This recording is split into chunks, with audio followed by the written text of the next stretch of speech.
Objects are alive, they have value. We impart values on these objects. At the same time, they're a mirror of us, maybe on an individual personal level, but maybe also a social level.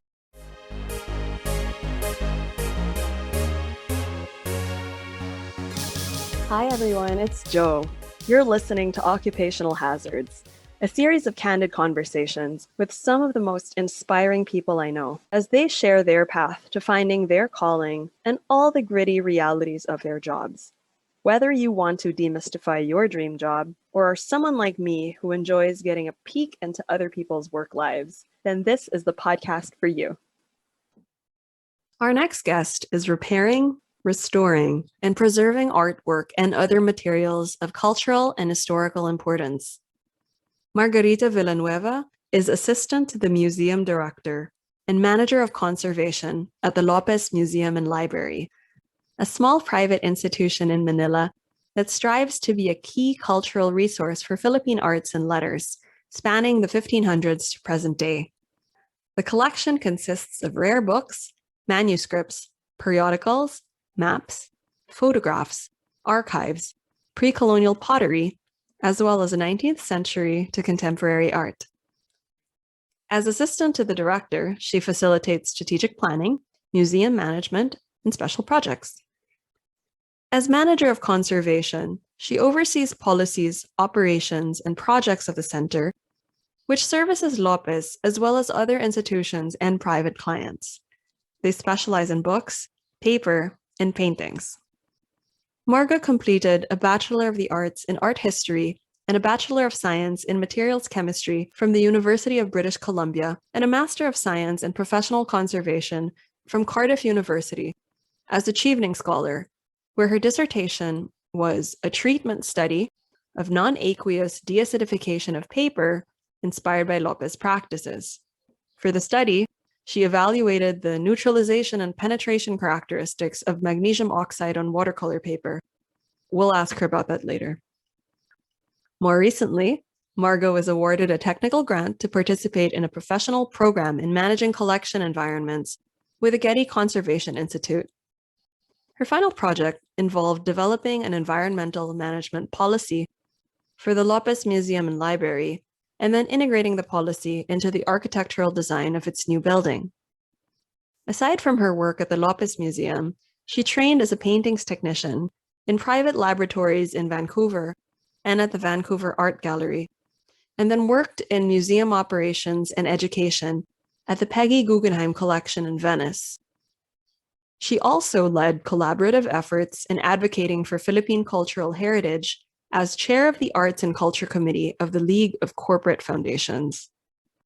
Last month, Marga was a panelist at the International Council of Museums Triennial Conference in Conservation as part of a session entitled Transcending Boundaries, Global Viewpoints, where they discussed conservation education, environmental management, and agency outside the West. Without further ado, here's Marga to tell us about how she is preserving heritage in this new normal. Hi, Marga. Hey, Jo, thanks so much for having me on this. Thank you for agreeing to guest. It must have been a whirlwind of a year for you in the art world. Where are you in your pandemic arc right now?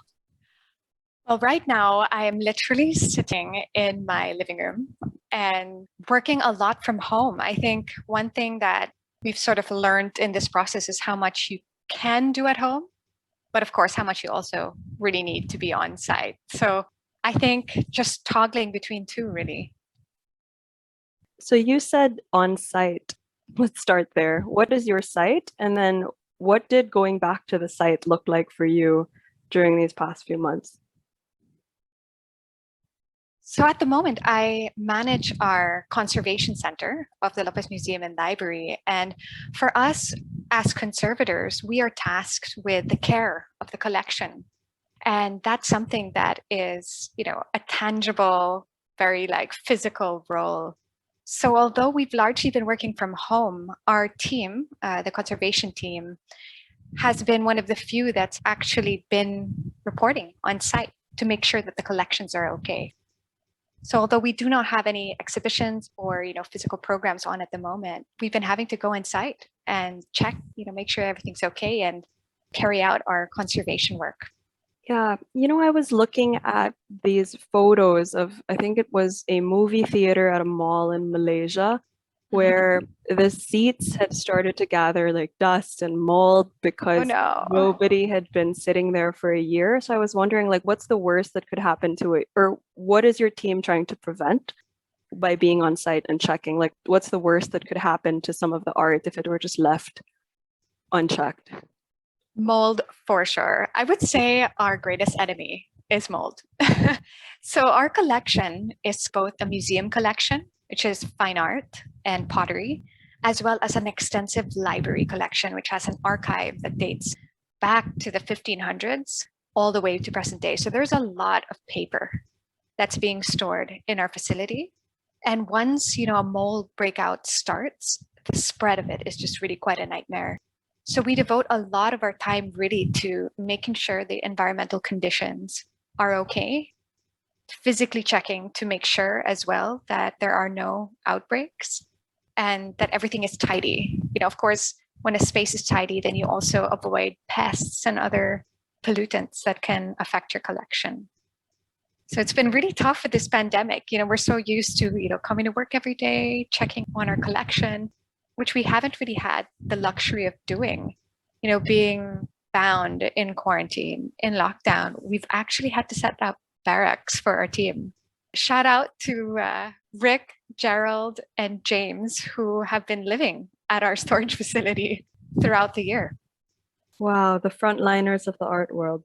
Absolutely. We are the only department that is reporting to work, having to check and make sure everything's okay.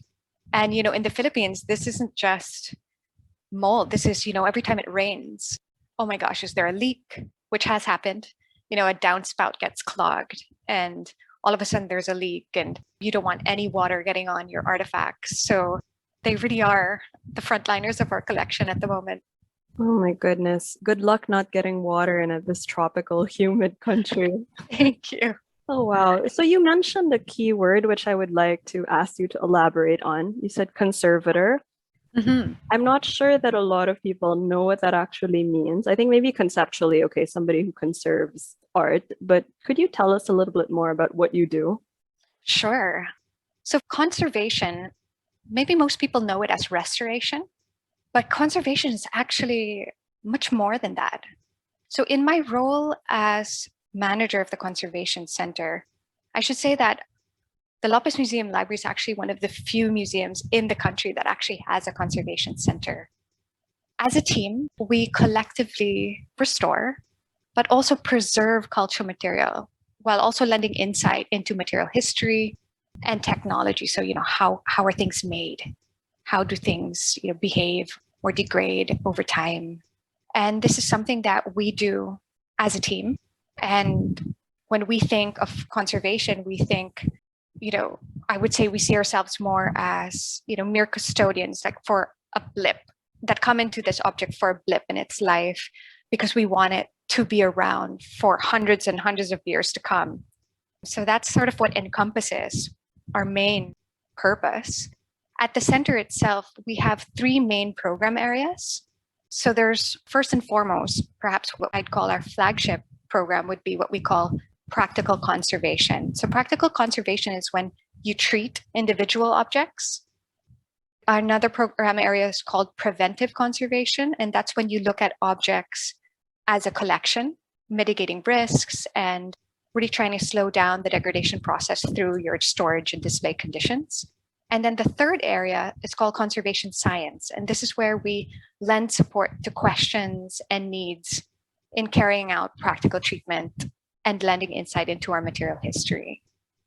So, in terms of what I do as a conservator, I tend to traverse all three of these areas at the museum. So, in the realm of the practical, when we're looking at an object, what we start off with is really trying to understand what is the artwork or what is the object or cultural material that we're looking at in its materiality, but also in its social historical significance. And then we start asking questions, okay, what is it made of? And then what is its condition? Is it crumbling? Is it moldy? Is it, cracking? And why is this the condition? Why is it cracking? What's happening? How did the object come to be in this condition? And then how do we go about addressing it? And this is where we start doing treatment work. So that's kind of the practical side of conservation, which might have been known as restoration. And then in the realm of preventive, we look a lot about, climate, environment, what are the sufficient temperature, humidity, airflows per material? How do we go about satisfying that? How do we design our spaces to allow that to happen? And for the conservation science side, it's really looking more closely at the objects. So when we're thinking about, what is the object and what is it made of, this is where we really go into material analysis and really start looking at things in its chemical and physical form. Yeah, speaking of chemistry, you have a background in both art history and materials chemistry. And then you studied professional conservation later on. But maybe can you tell us a little bit more about how your chemistry background helps you on a day-to-day basis? Yeah, sure. I mean, chemistry is really like fundamental to conservation, I would say, because ultimately we're looking at materials. In our job to try and preserve it, you first have to understand what it's made of and why it's decaying. And those questions are really critical in trying to figure out, okay, how am I then going to preserve this or at least slow down the degradation process? So when we look at materials, we think of the physical. What are the physical materials going on? Like for paintings, this could be a canvas. We're looking at, in terms of understanding what it's made of, we're looking at the layers that comprise it. So canvas, you're looking at the primer, the paint film, the varnish, and really kind of seeing how these behave over time and in order to stabilize it, really. Our ultimate goal in preserving objects is really to keep things quite stable. Do you think you could talk about your time in Italy, Canada, the UK, Yeah. Philippines, in terms of like how that influenced your work today? Yeah. I've had a kind of windy career path. It started out in conservation. Like I knew, I really want to be a paintings conservator. And so in my undergrad years, I took materials chemistry. I also took a Bachelor of Arts in art history, where I majored in modern contemporary art. And while I was studying, I also trained as a paintings technician. So I kind of had this very sort of set path and idea of what I wanted to do. But then life happened in a really wonderful way. After my undergraduate studies, I ended up working at the Guggenheim Museum in Venice because I met the conservator there. His name is Paul Schwartzbaum, and I was really interested in conservation. So he said, why don't you apply to this program? You might find it interesting. So I did, and my work there actually ended up being more in museum operations and education, more than conservation. This was the first time I actually was immersed in a museum space, not just in a private laboratory where I was working on objects, but seeing how objects are displayed, cared for, how a museum operates, and also being part of the education component, researching the collection, talking about the work, doing tours. It was pretty fascinating. And I think something that has definitely shaped me today at the Lopez Museum, where I also work for a small private museum. And I am also kind of wearing multiple hats, doing conservation work, but also helping out with museum management. In terms of my experience in the UK, that came a little later. After years, I guess, working here in the Philippines, I realized that there was still so much to learn and understand about conservation. And I realized that you really have to have a closer understanding of the materials itself. And so I took a degree on a scientific approach to conservation practice. And this is where I got to do fun stuff like X-raying objects, like having mystery objects and professors asking, okay, what is this made of? How was it made? And when do you think it was made? So it was like fun lab time where you're just in analytical labs all the time. And I got to develop my dissertation. And I would say all of these little experiences, operations, education, lab work, have completely, informed my practice today here in Manila, where I manage a conservation center. kind of assisting with the approach, treatment approach, but also I'm very much part of the planning of the new museum. How do we become better at what we do? Kind of assessing practices and studying our collection, which I think is kind of the most fun.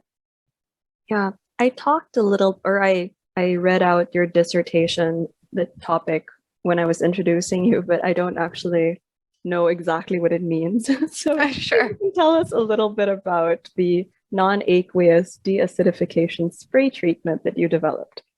Yeah, sure.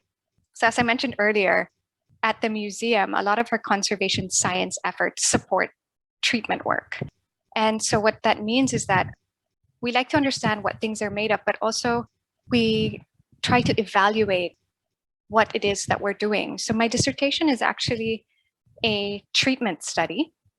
And what I did was I explored a treatment that we do at the museum for works on paper. And aqueous means water. So I was looking at non-aqueous, like non-water-based treatments, because I was thinking of objects that are made of water-based media. You could think of maybe watercolors. Imagine watercolors. One kind of major form of degradation that happens, and I think you see it in paper. You know how it like kind of turns yellow, brown, and brittle? Mm-hmm. So that happens because of acidity in paper. So that's something that we face a lot dealing with a library collection or even works on paper. And so what I was exploring was, how can we neutralize the acidity on this paper without introducing any water so that we don't wash off the painting, basically the watercolor painting. So for my dissertation, I looked into a technology that is already existing for libraries, and it's magnesium oxide in a perfluoro solution. And what I did was I developed a standardized methodology for spray treatments. And then I evaluated, how well it works, how well is it neutralizing the acidity in the paper. And so this is something that we look at when we are carrying out the treatment. How effective are we in what we're doing? What's really going on in the surface? Is it neutralizing through the paper? Is it just on the surface? Is it affecting the media? So this is one area of study I'm really fascinated by. Wow. Treatment studies. Yeah. I guess when you were choosing what you were going to do, was there at any point at which you had to decide to focus on a material, like, paper versus like ceramics? I did. I think, very early on, I would say I was drawn actually to paintings. So when I was in high school, actually as early as high school, I always had a love for art, for paintings, but I always had like a stronger capacity for sciences and math sciences. So actually for my focus areas, for my IBs, for example, I did a mix of IB, AP. I did AP Chem, but then I was also doing European history and fine arts. So in that sense, like I think I knew very early on that I had this love for paintings. And so I kind of really focused on that and trying to marry both my interest and I guess natural kind of inclination. Yeah. Was there anybody who was instrumental in helping you see that this could be a career path, or was there a particular event that actually made you realize that both your interests could be merged together in this world of conservation? Definitely. Like it all really happened by accident. I was, trying to figure out what am I going to study in college? What am I going to do as a career? My core subjects are all over the place, from calculus to chemistry, all of a sudden European history, fine arts. And then one day during a typhoon season in the Philippines, actually, one of our monsoons, my Lola's paintings got damaged during a flood. And at that point, she had asked my mom if she could help finding her a restorer.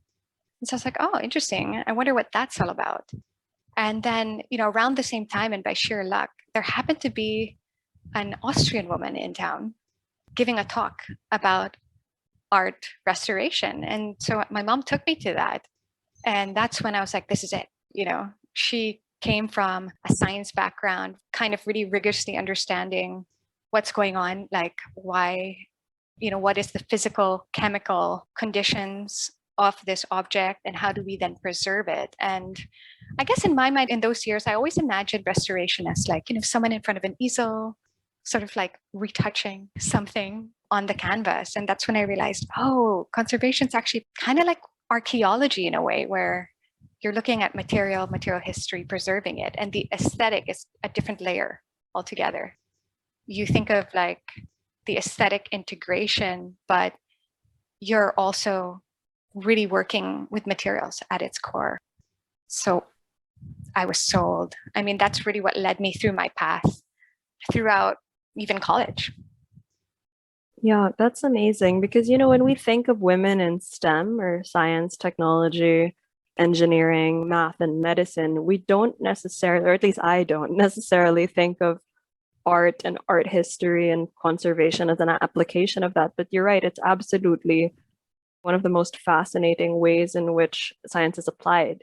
And it doesn't get Absolutely. that much attention, right? So you're very, No, yeah. sadly, no. And what's amazing is that, like for me, for example, like my favorite part of the process is when you first encounter the object or the painting, when it arrives at your lab or if you see it on site. And that's really a moment that's really more rooted in humanities initially. It's really a space where you see arts and science come together. When we come upon any object, we first have to understand it. And earlier when I mentioned, we have to identify, what is the art? What is the object? And it sounds really simple, but it's actually really not. There's so much complexity in understanding an artwork in its tangible and intangible form before you can even come at it with the science. For example, we had this project at the museum where we were restoring some paintings for a church. And when we came to see the work, we noticed that, the painting had a lot of dents on it. And also the bottom of the frame was kind of burnished. It was really worn, that sort of bottom edge of the frame. And ordinarily, completely out of context, if that might have just arrived at your lab, the natural reaction probably would have been to repair that wear. But what made all the difference in understanding that object is, why does it have this wear? And, as we observed and learned more about the paintings, the church, and its parishioners, you realize that people were praying to the painting, to the saint. And as they would pray, they would touch the frame. And that's when you realize that intangible value of the piece, that wear is very much a part of the object, that intangible aspect. And just gilding over it would mean removing that layer of value of history and connection that gives the object its value. And this is where I think it gets so interesting, because then you start to really frame the piece, frame your approach, know where is this object going in and how do we retain the intangible and the tangible. Yeah, that's beautiful. It's a little bit like that Japanese concept of, correct me if I'm misdefining it, but I read it somewhere. It was called like kintsugi. I don't know how to pronounce Yes. it. Where Yes. let me see if I remember the definition. It's like cracks are treated as part of the life of the object rather than something to be hidden or kind of covered up. Yeah. They fill it with Absolutely. gold, right? Yeah. Absolutely. And as conservators, we're part of that layer. In many ways, we are making decisions on what layer of history to tell, which means you are preserving a story, potentially removing a story. And for that, it's so important to get close to the object in every sense of it. Yeah. Who are the stakeholders who get consulted in a decision like that? Because as you said, it's kind of a curatorial or an kind of you make an executive decision, but is there anyone who audits that or who weighs in on whether you can make such a decision? It's certainly an interdisciplinary approach. And that's another thing that I think I really love about this field. You do collaborate all the time with multiple stakeholders. In that moment, for example, in those decisions that we made for that particular project, we're talking to the parishioners, the parish council. We were keeping the parishioners informed with our process, letting them know what we had in mind, what we found, and also validating, Is this something that was important? In many ways, this also happens with paintings. We had another really wonderful project where a client had a painting under her bed that was flooded, I think during Ondoy. Oh no. And it came to us in a tray, like cookies on a sheet. It was so cracked, totally flaking. And, for us as conservators, our prime responsibility is really stabilizing the existing material. So we did that. We consolidated painting flakes, made sure it was re-adhered to the canvas, secured, and we had cleaned up all the blooming. And then we came to that moment of, there was so much loss.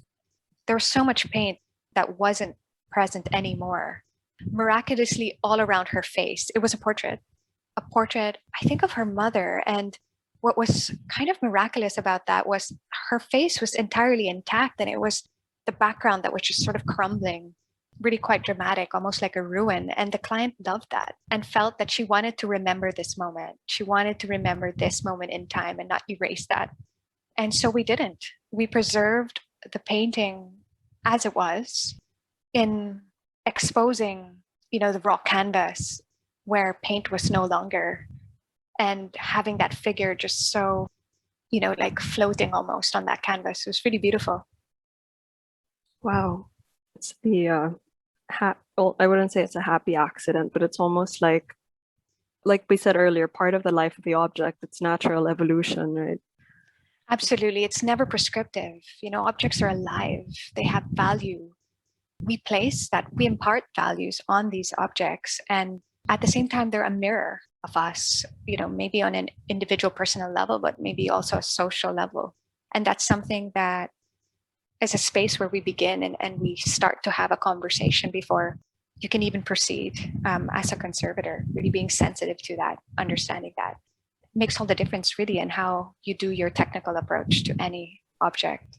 Sure. Speaking of you said it's a mirror to society. In a way, the objects that people are bringing to the conservation center kind of gives you an idea of what people value, right? So what type of objects do you most commonly see? Because I know you said paper, so I'm sure there are also documents, photographs, aside from the paintings. Yes. So we've gotten historic letters, we've gotten rare maps, and also even works from family members. I think that's always beautiful when you get the sentimental pieces. It could be your child's drawing that really meant a lot to you. We've gotten a painting by our client's wife, when they met in college. It can be deeply personal, but also respectful in terms of understanding the importance of a particular object. What's wonderful is we see a lot of Philippine art, and that's something that we feel very proud of and very fortunate to come across, that a lot of collectors and other institutions really value preserving Philippine heritage. So we really see a range, of what maybe younger collectors are interested in. We do have some contemporary art, actually, believe it or not, that do come in from time to time, as well as pieces that have been inherited, have been part of the family for so long, like the portrait I mentioned, or great masters really in Philippine art. Yeah. In relation to that, no, because by the time the objects get to you in the conservation center, they're already kind of damaged, or they're in a state where they need to be repaired or restored in a way. But do you also do consulting, or do you give a service where you kind of teach people how to preserve the paintings? Like don't store it under your bed. I mean, nobody could have predicted Ondoy also, which was our massive super typhoon that flooded places that normally don't flood, right? Yeah, true. But certainly from a kind of risk management of your assets, there are certain guidelines. Like, is that a service you offer as well? It is a service that we offer, but I would say it's something that hasn't really been fully valued yet. And I love that you've sort of identified that as, why wait for things to get destroyed? What can we do now to prevent this sort of deterioration from happening? And this is something we definitely deal with a lot, especially when it comes to mold. So that's something that we tend to get a lot of projects on, like works that have sustained mold in a home. And so we often work with clients on like, why has this happened? How can we avoid it? Traditionally, conservation and maybe restoration was thought of as, end of the line, only when it's destroyed. But I would say the field has really grown in taking a more proactive role. On an individual level, we have had some clients, just a handful, and oftentimes when an accident or when something has occurred, consult us, come to their homes, check their walls, how has this happened? The care of an object is so tied to the space, how the space is used and how the space is prepared. And that's something also that even we as a museum, maybe in more recent years, have paid closer attention to. I think for the first time in our history anyway, I can only speak for the Lopez history, conservators are actually part of the technical design team of new spaces in a museum. So that hasn't happened before. Traditionally it's like the architect builds something, the engineer comes in and sticks, HVAC systems, and then the conservator comes in. And freaked out. Oftentimes freaked out, complaining, and asked to solve a bunch of problems. Why is this happening? And what's so cool, I think, about particularly like my work right now, I'm helping out with both the museum storage facility as well as the new museum that we're building in Rockwell. And it's been this wonderful discussion where we work with our engineers and architects, where we integrate passive controls as much as possible. So that's like really looking at architecture and not being so reliant on mechanical, but like, what can we do about our spaces? And this is where you really start to think about sustainability. I think in the Philippines, we're so used to aircon. We just love throwing aircon at things. Yes. But like aircon also is something that causes a lot of problems in collections. And I don't think a lot of people realize that. In the Philippines, we're in the tropics. So for you to kind of be chilling your space to mimic maybe northern climates during the day, and then you turn the aircon at night, that, crazy fluctuation from really cold to really warm is actually not great at all for taking care of paintings particularly. So that's been a really interesting area that I've been studying a lot lately. What is the sweet spot? What is the ideal temperature, humidity in tropical climates in the Philippines where you have brownouts all the time? No one can afford, 24-hour climatic conditions. And what can we do about the physical space, what we call the building envelope, to kind of assist in buffering that, making sure moisture doesn't come through walls and heat doesn't come in. So that's also a pretty big area in the conservation world. There are preventive conservators actually as kind of professions that come from a conservation background. That's so interesting that you mentioned it's kind of the first time that you've heard of, at least, that the conservators are being consulted as they build that. It seems so intuitive as you describe it, right? It's like, why wait for the heating and the ventilation and the air conditioning and, the lighting to affect your artwork before you take action and kind of try to prevent some of the potential problems. Oh yeah, you'd be surprised. Like this happens all around the world, even in the most famous of museums. And especially, when you're dealing with moderns and you've got like a full-on glass wall and you're like, oh no, you're gonna fry all the paper. Oh no, like a magnifying like a magnifying lens. And then you're gonna wonder why it's faded after like a really short period of time and why your aircon's just like not working well enough. And in the Philippines, we see things all the time like paintings in bathrooms or in a lanai or a wall that's behind a kitchen. And oftentimes clients will notice that there's only mold happening in that one spot. And so it's interesting. It's really fascinating. There is a very strong connection with architecture and the care of your collections. And again, this kind of is how conservation is so interdisciplinary. And that's certainly our approach, or how I like to approach things, really looking at things big picture. It's not just about an object that you drop off and then we fix and return to you. It's like, where's it going? How are you caring for it? What can we reasonably expect from what you can offer practically? Yeah. And adjusting. I think you have to be flexible, and you can use the science to be flexible. Wow, I'm wrapping my head around everything you just said. I'm trying to imagine kind of a typical day for you in the conservation center. What would be the breakdown of your clients? Because you mentioned that The Lopez Museum obviously is a big client because you're the in-house conservation center catered to the museum, but you also have Right. external third-party clients.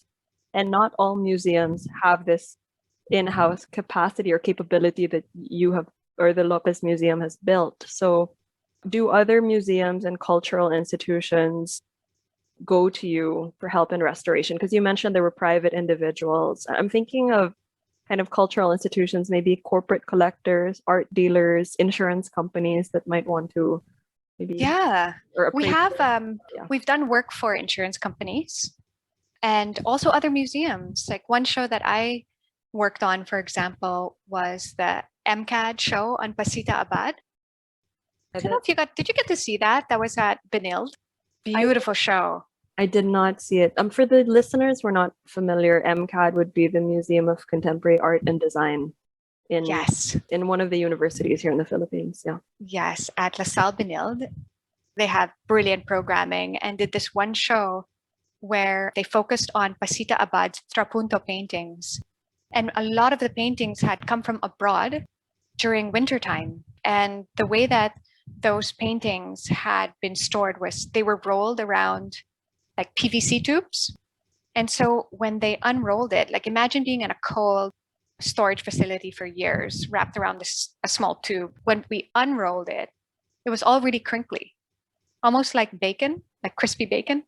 So you couldn't really sort of appreciate the paintings. And so we assisted that exhibition in kind of relaxing back the materials so that you could see the work, making sure it was sturdy, strong to be hung. And that was a wonderful collaborative project where we worked with a curator. And this is where a curator is also very important in determining the course of treatment, understanding, okay, how are you going to hang it? How long are you going to hang it for? Where are you going to hang it? And oftentimes, curators have also done a lot of research on the materials themselves that give you a lot of great information about the object history. We discovered, for example, that some of those paintings were originally in Singapore. And that's quite significant to the material of the object because it meant having been in a tropical climate before, we were quite confident that it could relax back to its original state and we could get that suppleness back into the object. Yeah, that was a really beautiful and exciting show that we did for MCAD. So that would be one example of an institution. And of course, you have individual collectors and companies. I'm thinking about what you mentioned, which was the logistics played a part in kind of the unintended state of the object by the time it reached the institution. I actually was talking to somebody who lent his painting to a museum once. There was a retrospective of this one artist, so they were kind of trying to assemble some of his work from a certain time period from people who had bought his paintings, or his collectors. So they borrowed all these paintings from different people and assembled them in a museum.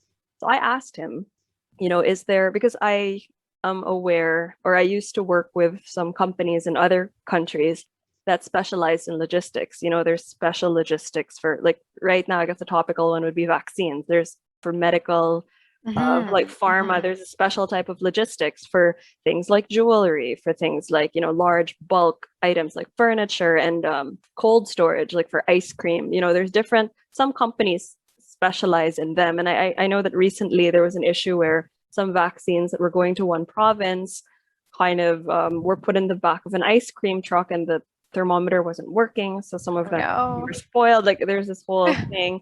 But I guess the question that I'm leading to is, are there logistics companies here in the Philippines that specialize in art? Because when I asked my collector friend about, I said, I asked him the same question. I said, how did they handle your painting from the time they picked it up in your house to the time they brought it to the museum? And he told me, you don't want to know. Because I think he kind of reenacted them just kind of throwing it in the back of a truck. Yeah. And I said, oh my goodness, because you go to all this care. He's like taking care of it in his home. They're taking care of it in the museum. But the company to like get it from point A to point B just, didn't pay attention to all of those things that you mentioned about like the climate control or the even handling the objects so the material doesn't get dented and whatnot. So I mean, it really is an area that could be developed a bit more, I would say. There aren't many really. And that's, phenomenal area of growth. I think the Philippines, in terms of conservation, art handling, and just the infrastructure for logistics also, there's so much potential. Like there's so much that I think could really be done. At the moment for the museum, we actually, to an extent, take it on in-house. Like we construct our own housing, the crating, insulation, which we design specific for our objects. And, abroad, that would be a different company sort of handling that. But no, it's very real. And we do get a lot of projects that have been damaged because of transport. And it's something that does require like a bit of an understanding of the materials that you're working with, how to pack it, and how to handle it. So if there's anyone sort of interested in, entering that sector, please do, because I think it would be much needed. But how much do these objects actually travel? Because I would say we can get into this kind of later on in the discussion, but one of the criticisms actually that the art world in the Philippines typically gets is that unlike in other countries such as maybe Singapore, the more developed nations where there is actually a fund, the governments and institutions invest in public art, or they have a large budget so that they can actually display this art and it's owned by the public, or the collections are on display for the public to enjoy, even if they don't own the art. Whereas in the Philippines, it seems to be that I heard a quote once that, the best, most valuable art is in people's living rooms, like yeah, I think so. in gated communities where nobody will ever see it them for educational or cultural appreciation purposes. So, I mean, maybe that's also why there are not so many logistics companies, because maybe they're just not moving from institution to institution as much. It's true. In other countries, you would have traveling exhibits like all the time because there's so many true. museums. Yeah. No, I think that's exactly right. Like I think in countries where you have such a high turnaround, where they're large volumes of artworks and they're pumping out like 16 exhibitions a year, you definitely need to have that as a supporting infrastructure to make that happen, which we aren't at yet, although I'm really quite hopeful in the future. And, even for us, like I think for the Lopez Museum, our most recent loans, I would say, have been to Singapore.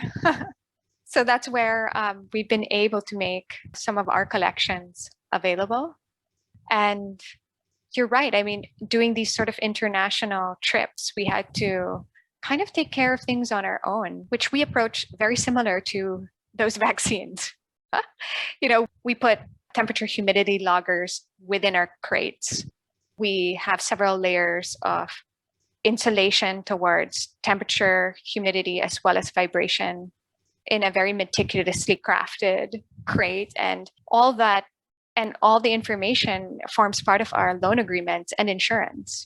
They cannot fluctuate beyond a certain range and such, because, as you kind of pointed out with the vaccines, beyond a certain temperature, for example, you can't guarantee that you can really use those vaccines anymore. And for artwork, we can't guarantee that, damage might have happened or might not have happened. So it is still an important part of, I think, making paintings available. I guess in some ways it comes hand in hand. It's like you get a bit afraid, like, how will I lend my painting? You get a bit afraid of like, will the borrower have it in the conditions that are okay with me? Yeah. And maybe that's a conversation that we should be having more openly. Yeah. How can we make that happen? Yeah. And make art accessible? Marga talked about discovering the history of objects through her work. Speaking of history, the Philippine pre-colonial period had a rich cultural tradition, not to mention systems of government, languages and writing, religion, and trade. One group that is bringing the rich artistic traditions that flourished during this pre-colonial period to the forefront is Amami. Amami is a social and cultural enterprise that is working to revive vanishing jewelry traditions of the Philippines while empowering and providing sustainable livelihood for Filipino artisans. A celebration of the rich heritage of the Filipino people, Amami creations are an exemplar of the art of filigree, a pre-colonial jewelry making technique where fine threads of gold and silver are expertly twisted and molded to form beautiful, intricate designs. Amami is proud to share with you an age-old craft that is uniquely Filipino, lovingly handmade by local artisans who inherited the skill from their forefathers and who spend countless hours creating each piece. Journey with Amami as they continue to preserve centuries-old jewelry traditions of the Philippines through wearable art. To learn more about their story, visit their website at www.amamiph.com. That's AMAMIPH.com. Or follow them on Instagram and Facebook through the handle @amami.ph. As a special treat for Occupational Hazards listeners, they'll be giving 10% off to the first 10 customers who use the promo code Wearable Art at checkout. That's WEARABLEART, one word, at checkout. They ship internationally and have some collaborations with international artisans, so make sure to check those out as well. The promo code is good for anything on the site. I love that they are preserving and reviving traditions while making room for some evolution. And now back to Marga, who continues to preserve our evolving cultural heritage through her work as well. I have to say also, I think it's not about being convinced of its value, whether it be the preservation, conservation, or even exhibition of works. I think we're at a very good point on the why, where a lot of people are on board and see the value. Even now, maybe especially now in the pandemic, you realize how the arts have also been a space of solace, of strength, of well-being, and of longing. Yeah, I saw recently, actually, at the beginning of the global lockdowns last year, some of the biggest museums in the world, like the most famous ones in France and the UK, were actually opening up their collections online for the first time, even the ones in Italy, I remember. Yeah, that's right. Do you think you can maybe talk about how your institution, as well as the ones you've seen around the world, have had to think differently about the work that you do as a result of this pandemic? Aside from, the obvious, the conservation, you have to attend to that while the museum is closed, but ways to keep the public engaged and to give them access to the art during this difficult time. No, absolutely. I think the Guggenheim in Venice has done a remarkable job in terms of moving into the online space. This is an institution, I should say, that is so close to my heart. I worked with them for a little while and just truly love this collection. As part of the day-to-day offerings of that museum, they give tours and talks about the art in the collection. And what they did is they kind of moved that into the social media space, offering videos where people are invited to come in and learn a bit more about the art. Another kind of model, though, I have to say that fascinates me locally is the Pinto Art Museum. Have you been? Yes, it's one of my favorite spots to visit outside Manila. For me, it's such a special space that also makes me really think about my profession in conservation as well. In a museum, you often struggle. It's like, on the one hand, you're there to preserve objects and present them for future generations forever and ever. But on the other hand, you have to give access to those objects. Otherwise, what's the point, if it's locked away in a perfect vault where no one could see it? And the Pinto Art Museum really makes me think about that, because this is a collection that's outdoors in the tropics. And this is a collection that is so visited and has done such a remarkable job in creating that connection and value of art. When I went there, when we were a bit freer with lockdown, I was amazed. Joe, there were about 800 people going to the museum on weekends during the pandemic. Isn't that an outstanding number? Yeah, I mean, people were not made to be locked indoors. No, and what was so wonderful, I think it really made me reconsider what is a museum's civic role in this period of pandemic. But even beyond that, really looking at these types of museums that are so kind of close and connected to nature, how do we kind of participate in this age of sustainability? You think of museums and most of your greatest expense are probably in your climatic controls, putting all the aircon, the vaults, and, all of these like high intensity setups and structures to protect and preserve the works. And then here you have the Pinto Museum that is so open. And of course, the works are exposed to the elements, but it's, I think, really challenged museum professionals to really, how can we balance access and preservation?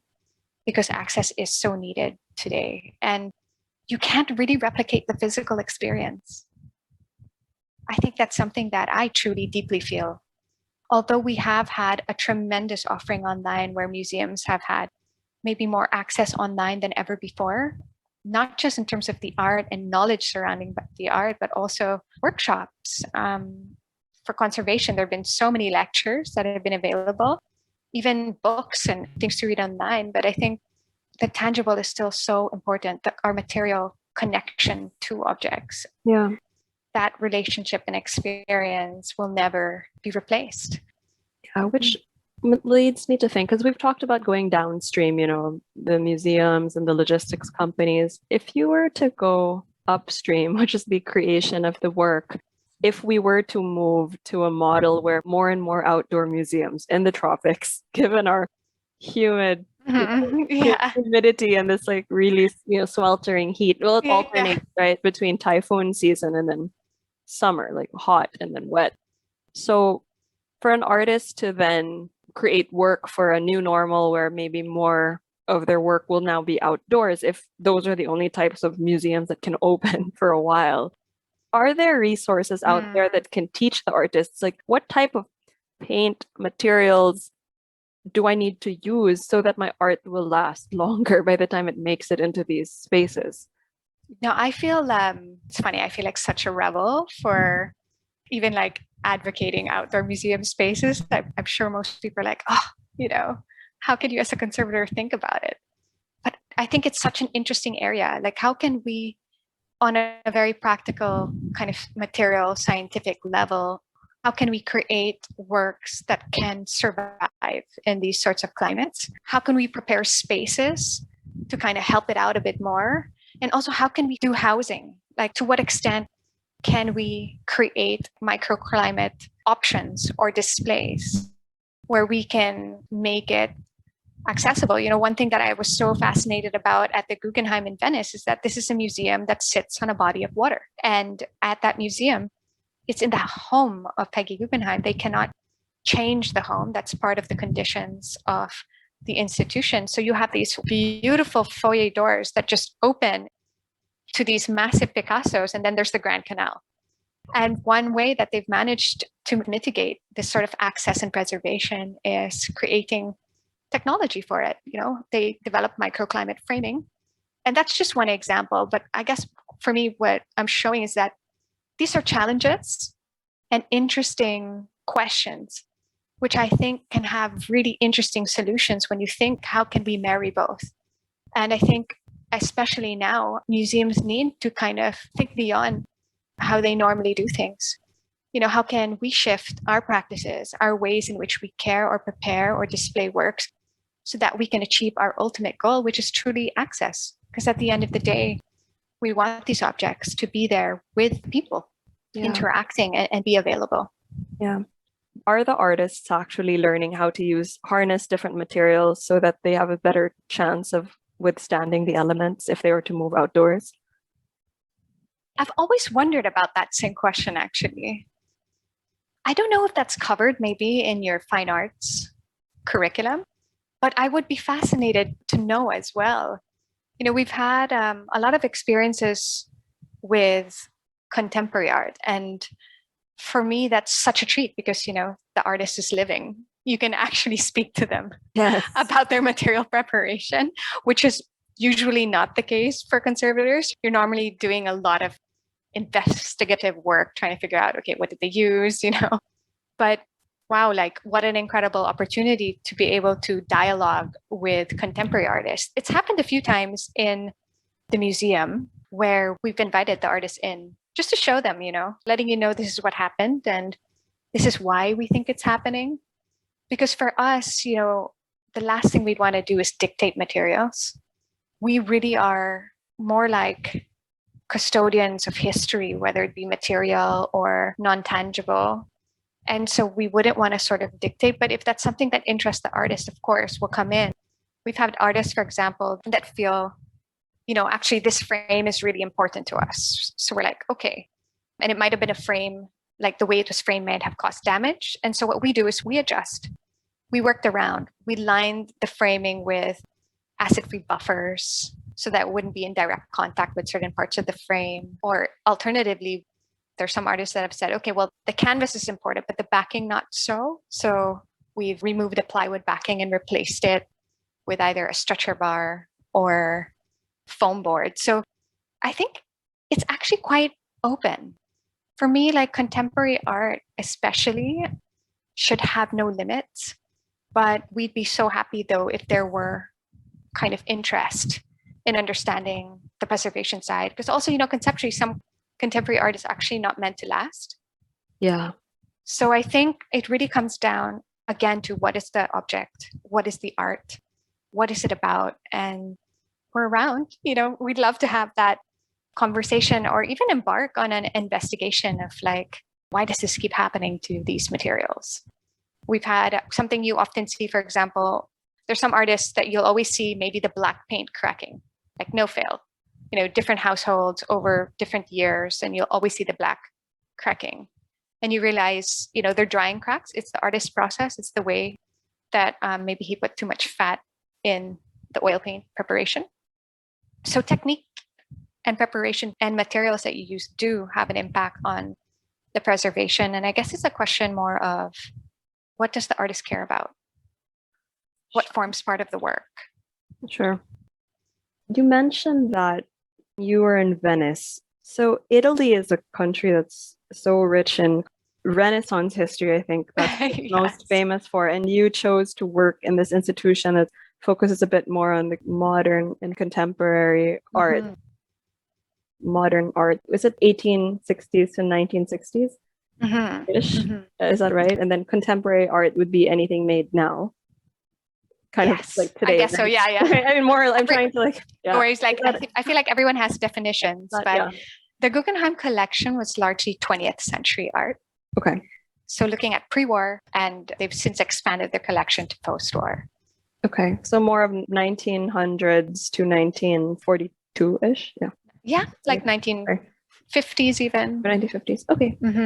What did you learn working on the contemporary art side?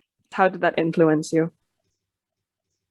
That was the first time really that I worked in a museum, because prior to that in Canada, I had always worked in private conservation labs. So you don't really get a sense of, how does this object then relate to an exhibition or to a loan or to an institution that cares for objects? There's always a space that object comes in, you fix it, and then object leaves. So at the Guggenheim was really like an eye-opener for me to see how a small museum operates. And also, I would say, was my immersion in modern and contemporary art. Prior to that, my interest in, as you mentioned, Renaissance, I particularly loved like Baroque period. And honestly, my foray into modern and contemporary also made me rethink materials. It changed my perspective entirely, even as a then paintings technician, because all of a sudden, you're in a realm in which, wait, what is the artwork? It's no longer just a landscape, but what constitutes part of the work? You have ready-made objects, you have digital photographs, you have videos. How do you preserve these different media? It really opened my eyes when I was there at the Guggenheim. Yeah, because you mentioned that you started looking at digital art as well. And it got me thinking of a project that you and I spoke about last time we saw each other before this whole pandemic started, which was you were helping with a film preservation project at the Lopez Museum. You were helping preserve some classics of cinema in the Philippines. Is that something, would that be a typical project, or was that just a one-off? So that was actually kind of more of a collaboration. So what's wonderful is the Lopez group through ABS, their media group, they have a film archives. So they actually have their own restoration program there for film, and they keep film.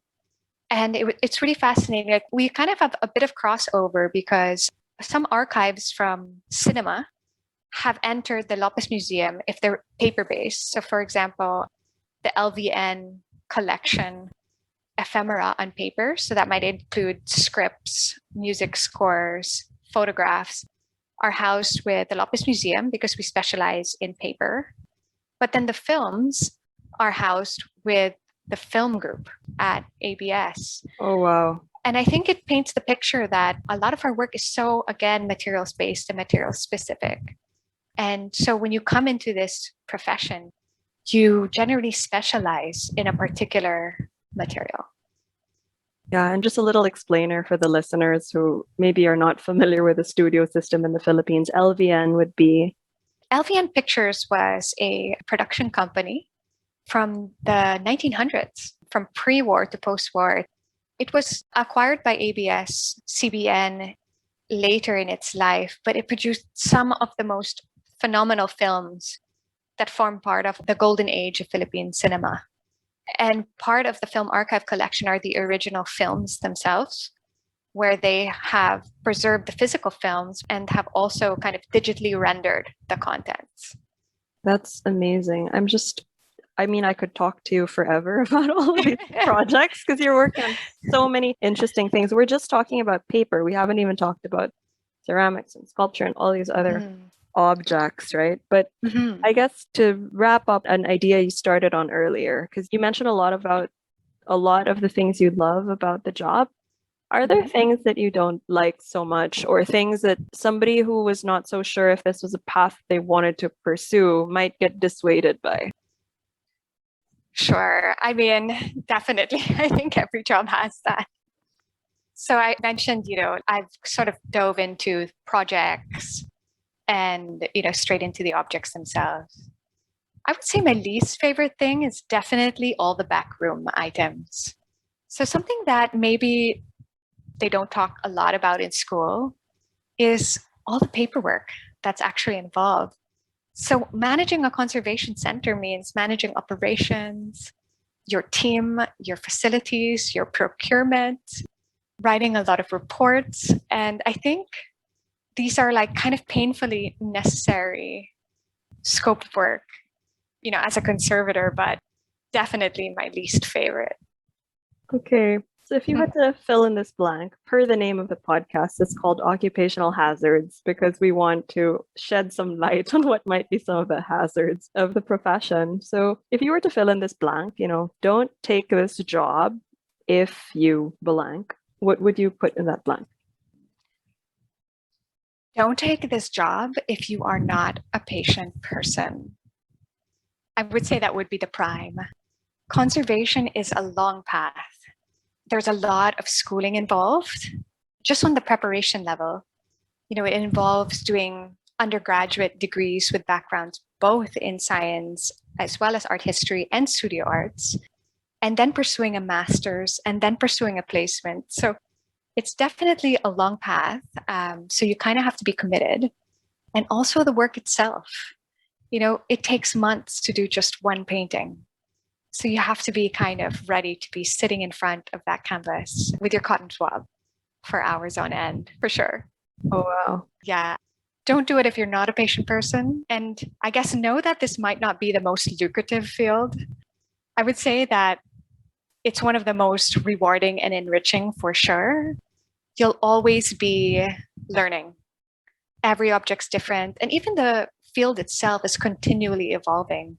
What I learned in my apprentice years are just so different even from what the field is now. And I think being a conservator is also being a lifelong learner and continually being curious. Yeah. But in terms of what you've learned, would there be a specific piece of advice you would impart to your younger self or to other people that are just starting out their journey and down this path?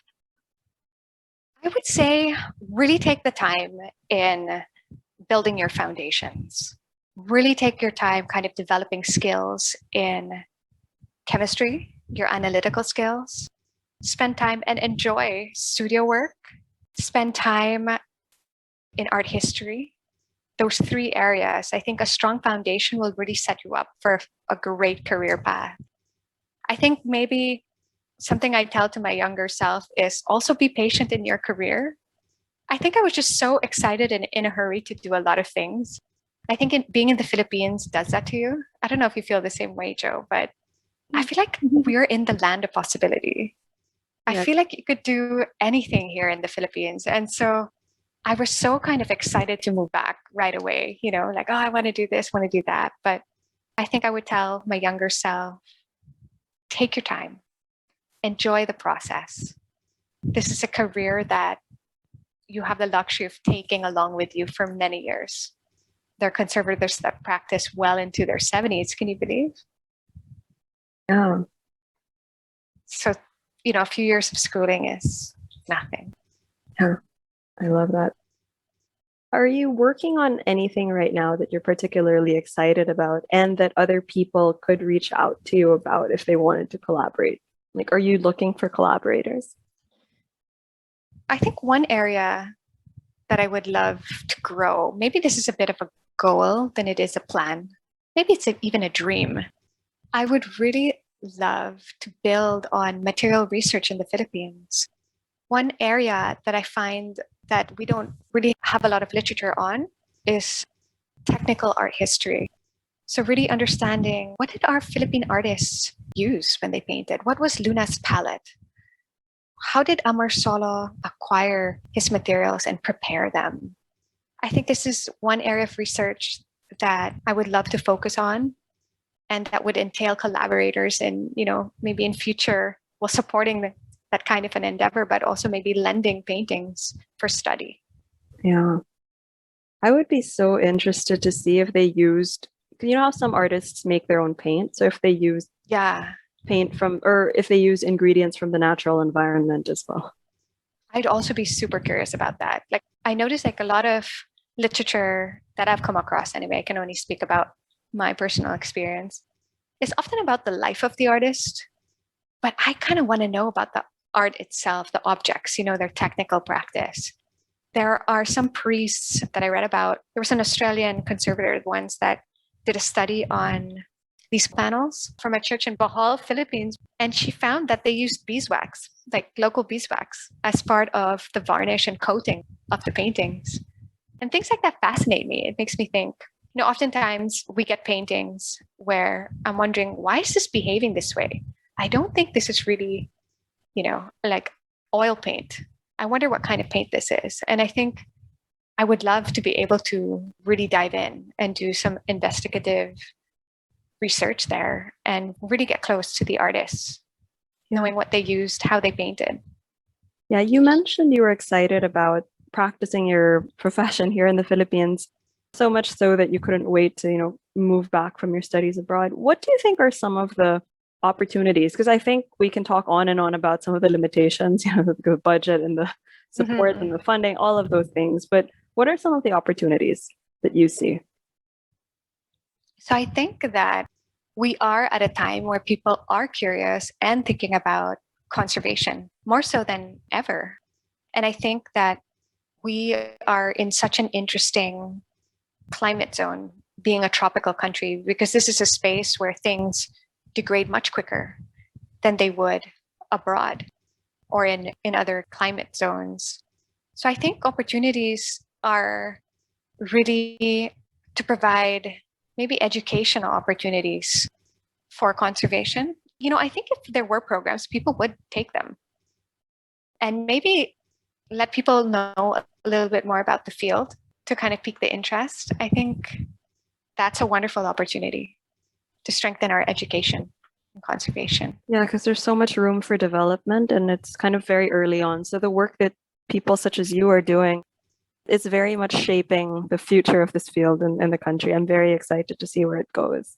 Because you're laying the foundation for a very robust practice in the future, I think.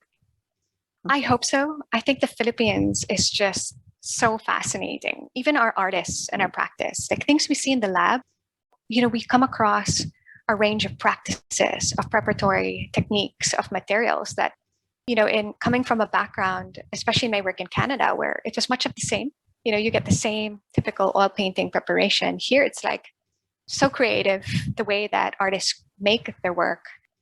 And it makes me want to document those practices to understand them. And I think having such a robust contemporary art scene at the moment, it's also an opportunity to talk. I think crossover, really have conversations with living artists as well, to be a part of this journey and documenting our material history. Yeah, that's so beautiful. It's a metaphor also for where we are in the progress of the country. A lot of possibility if we can harness it properly, I think. Yeah.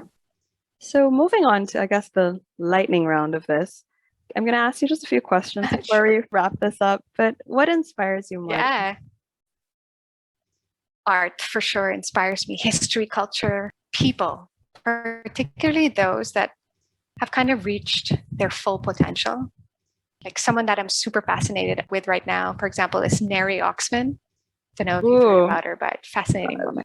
I don't want to mention the celebrity whom she was linked to because I want her accomplishments to stand on their own, but I know who you're talking about because she was in a tabloid. And then I started reading about her work and I was like, she shouldn't be known as the girlfriend of, like, she is a rock star on her own. Yeah, totally. Yeah. So, girl crush for sure. Yeah. What are you proudest of all the things that you've done? I think I'm proud of myself. Maybe not so much for accomplishments, but I think in being bold enough to try and pursue my passion and really kind of striking out. I'm kind of really proud that I pursued my master's degree in conservation. That's something that happened because I was able to get a Chevening scholarship from the UK government. Were you the first to pursue one in that field? Yes, I believe so. For the Philippines. Beautiful. For the Philippines. Amazing. Yeah, I think quite proud that they even gave attention to our field. Yeah. It's traditionally, in the past, not now, but in previous years, a lot of scholars were lawyers, policymakers, doctors, and it was just so wonderful that they gave culture attention. Yeah, that's great.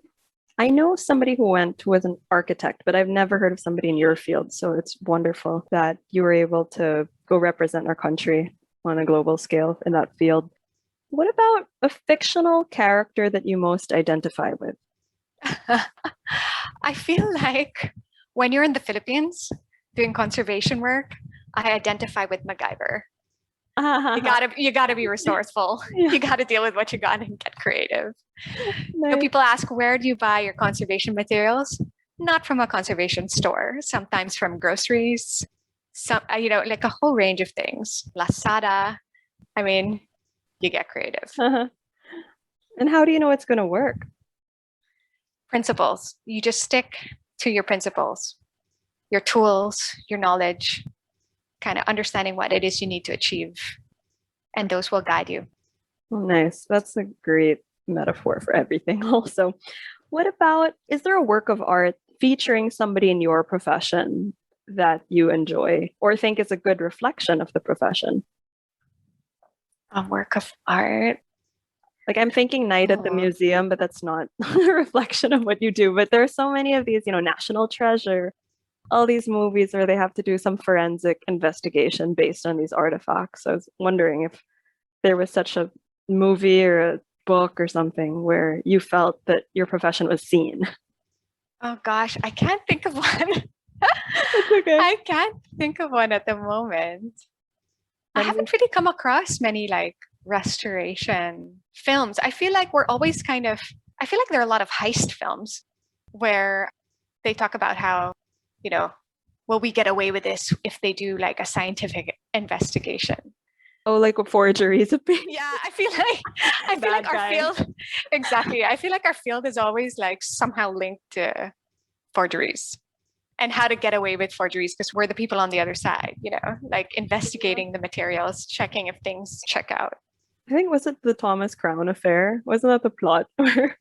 Thomas Crown Affair would definitely be one of them. Yeah. I feel like that's totally linked to conservation in many ways in terms of our nightmare. So he like painted on top of an existing painting. The water sprinklers went off and drenched the painting. Then they figured out it wasn't a true piece. Oh my goodness.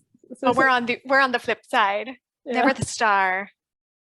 Oh, wow. Well, in fact, we're generally the lab rats. Like I feel like you walk into a museum and look for the conservation department, generally in the basement. Well, somebody should document the work you're doing. I'll like link you up with one of the filmmakers that I'm gonna interview next, so we can change the narrative a little bit. That'd be fun. Yeah. How would you like to be remembered, or what would you like your legacy to be? Ooh, I feel like legacy is a big term. I guess I just hope that, like in my life, that I make even a small contribution to the field of conservation in the Philippines. Like not just in terms of me, preserving like one or two objects, but I hope that somehow I can help the field itself grow. Sure. Well, we're talking about fiction. Fictional character would be your dream partner? Ooh, Alfred. I want an Alfred who can like build a little lab for me and all this fun technology. Alfred, like Batman. Pennyworth of Batman. Yes. Yeah. He can build me like all of these fun machines that I can use for, our treatments and whatever it is that we need. And he cooks. Yeah. And he cooks, he does home, takes care of the home. I mean, dream partner for sure. Yeah. I need an Alfred in my life. Okay. Well, putting that out into the universe. And then any recommended reading for the viewers? I mean, for the listeners? Concerning the Spiritual and Art by Kandinsky. I love this book. It's a short read, a very thoughtful read that I feel really kind of takes you into that moment of modernism, of modern art and materials, kind of makes you rethink the materiality of paintings. Wow. What about your vote to play you in the movie about your life when they make the movie featuring the conservator front and center? Oh my gosh, Gal Gadot. I see Love her. Yeah, it's not a stretch. Is it? I think it's not a stretch. Wait, and she does have that scene, right? She works in a museum. Yeah, Wonder Woman. As Wonder Woman. Yes, no, Diana Prince does your job. She works in a museum. So yes, we found somebody. Yay. Okay. She's doing, and you know what? She's coming out. Sorry, this is like digressing from your profession, but she's coming out in a movie about another woman who straddled kind of the art, culture, and science. Hedy Lamarr.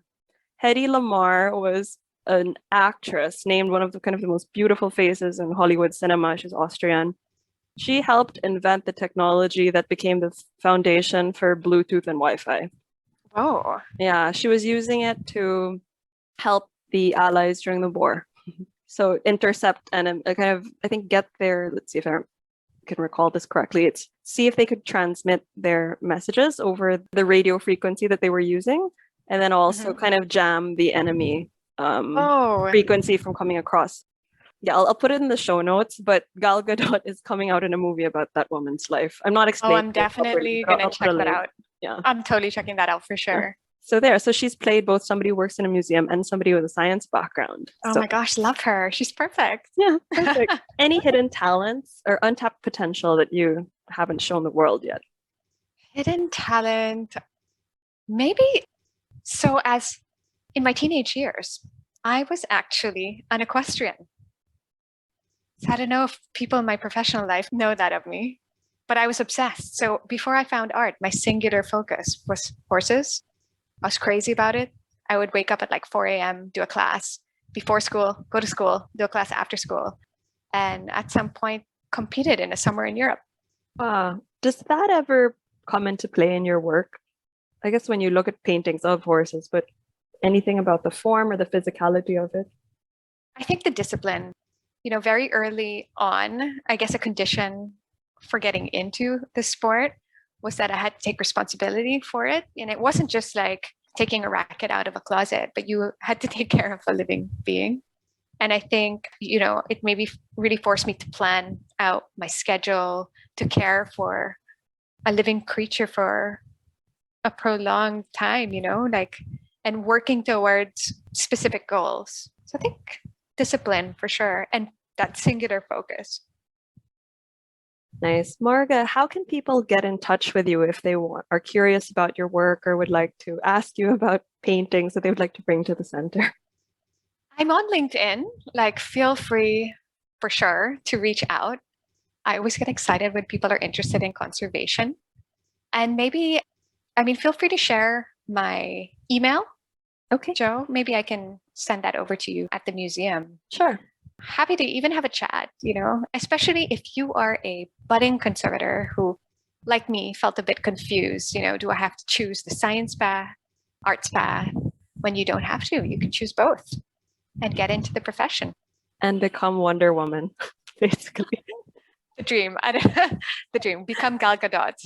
No, I think you are Wonder Woman in what you do. I remember I was so excited when I met you and you were talking about, how you're using your universal testing machine and your material science background to preserve these super important works that represent and paint a picture of what our culture has been and how it has been evolving through the years. So that's so important. Years in the future, historians are not going to look back at spreadsheets to see how we lived. They're going to look at these cultural objects which you are preserving. So thank you on behalf of the future.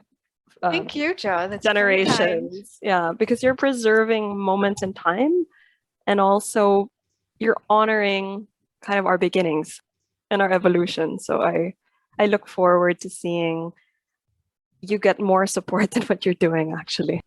Thanks, Joe. And thanks so much for inviting me. It's so rare, actually, that I get to talk about conservation. And, so I can't thank you enough for giving us the time to talk about what we do.